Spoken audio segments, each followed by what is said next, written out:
Assalamualaikum warahmatullahi wabarakatuh. Apa kabar anak-anak? Semoga kita semua diberikan kesehatan oleh Allah Subhanahu wa taala. Hari ini kita akan belajar bab 3 di kelas 9, yaitu mengenai kedaulatan negara Republik Indonesia. Setelah kalian belajar mengenai pengertian kedaulatan dan sifat kedaulatan, hari ini kita akan belajar 5 teori kedaulatan. Apa maksud teori kedaulatan? Teori ini maksudnya adalah sumber atau asal dari kekuasaan tersebut. Jadi dari manakah kekuasaan tertinggi berasal? Ada 5 teori, ada 5 sumber, yaitu teori kedaulatan hukum, kedaulatan rakyat, kedaulatan Tuhan, kedaulatan raja dan negara. Jadi 5 sumber ini adalah 5 teori yang dibuat oleh tokoh-tokoh dan akan dianut oleh negara mana saja. Jadi di sini Ibu akan menerangkan mengenai pengertian dari teori tersebut, tokoh yang membuat dan negara yang menganut. Ya, bedakan antara teori dengan tokoh dengan negara yang menganut. Kalau tokoh itu berarti mereka yang membuat teori tersebut, sedangkan negara yang menganut adalah negara yang mengaplikasikan, negara yang menerapkan, negara yang menggunakan teori tersebut. Kita bahas dari yang pertama, yaitu teori kedaulatan hukum. Artinya adalah kekuasaan tertinggi terletak pada hukum. Tokoh yang membuatnya adalah Immanuel Kant. Negara yang menganut atau menggunakan teori kedaulatan hukum adalah negara kita, negara Indonesia. Sesuai dengan UUD 1945 pasal 1 ayat 3 yang berbunyi negara Indonesia adalah negara hukum. Jadi jelas di sini bahwa Indonesia ini mempunyai kekuasaan yang tertinggi, salah satunya adalah hukum. Semua negara dan rakyat itu harus tunduk terhadap hukum, harus tunduk terhadap peraturan. Tidak ada satu lembaga yang memiliki kekuasaan paling tertinggi, tapi hukumlah yang tertinggi, peraturanlah yang tertinggi. Karena dengan begitu tidak akan ada yang namanya penyalahgunaan kekuasaan. Yang kedua adalah teori kedaulatan rakyat. Artinya adalah kekuasaan tertinggi terletak di tangan rakyat.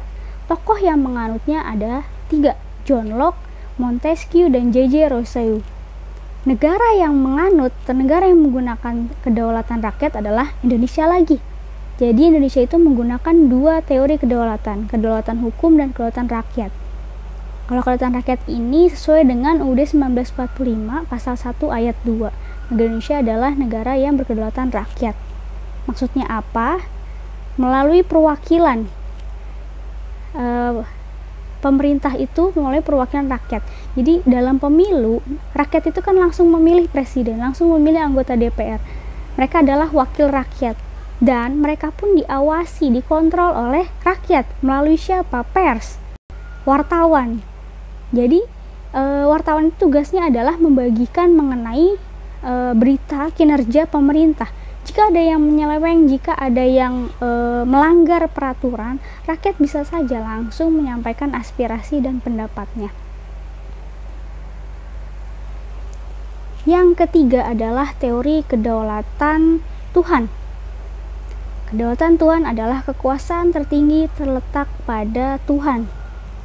Tokoh yang membuat teori kedaulatan Tuhan salah satunya adalah Santo Agustinus. Apa maksudnya? Kedaulatan Tuhan, kekuasaan tertinggi terletak pada Tuhan. Apakah Tuhan yang memimpin negara tersebut? Bukan. Jadi di sini maksudnya bahwa kehendak Tuhan itu menjelma ke dalam diri sang penguasa negara tersebut. Ya, jadi di sini pemerintah itu mengendalikan negara itu atas perintah Tuhan.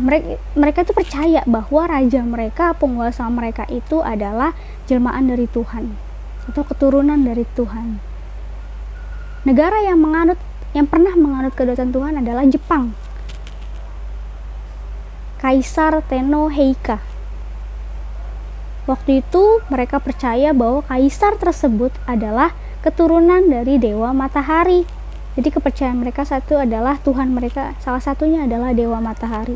Makanya waktu Jepang menjajah Indonesia, warga pribumi itu di setiap paginya saat matahari terbit itu disuruh dan dipaksa untuk tunduk kepada matahari, karena itu adalah kepercayaan. Teori yang berikutnya adalah teori kedaulatan raja. Kekuasaan tertinggi terletak di tangan raja. Tokoh yang membuatnya adalah Jane Bodin. Negara yang pernah menganut atau menggunakan teori kedaulatan raja ini adalah Prancis. Saat Prancis itu dipimpin oleh seorang raja Louis XIV. Beliau itu dikenal sebagai raja yang cukup diktator, bukan cukup lagi, mungkin lebih ya. Karena di sini kekuasaan raja itu sangat mutlak dan tidak dapat diganggu gugat.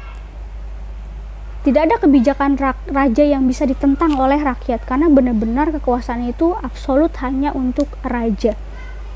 Dan Raja Louis ini mempunyai istri yang sangat hidupnya gayanya sangat mewah, bahkan mendirikan satu istana yang bernama Istana Versailles di Prancis, dan sampai sekarang istananya pun masih ada.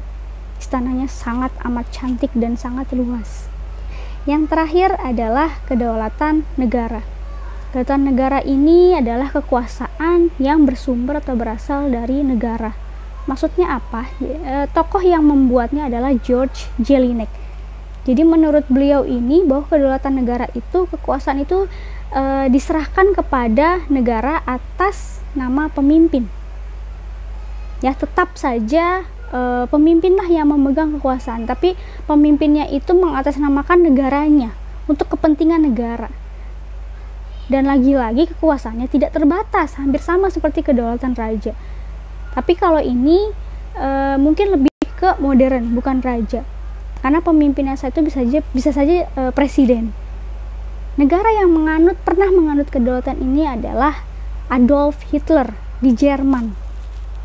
Seperti yang kita tahu bahwa beliau itu sangat amat terkenal dengan kontroversinya sebagai salah satu penyebab dari Perang Dunia Kedua. Dan beliau juga melakukan yang namanya genosida atau pembunuhan massal rakyat-rakyat yang beragama Yahudi. Jadi beliau ini mempunyai kekuasaan yang sangat besar dan mengatasnamakan negara. Oke, jadi sekian pembelajaran untuk hari ini.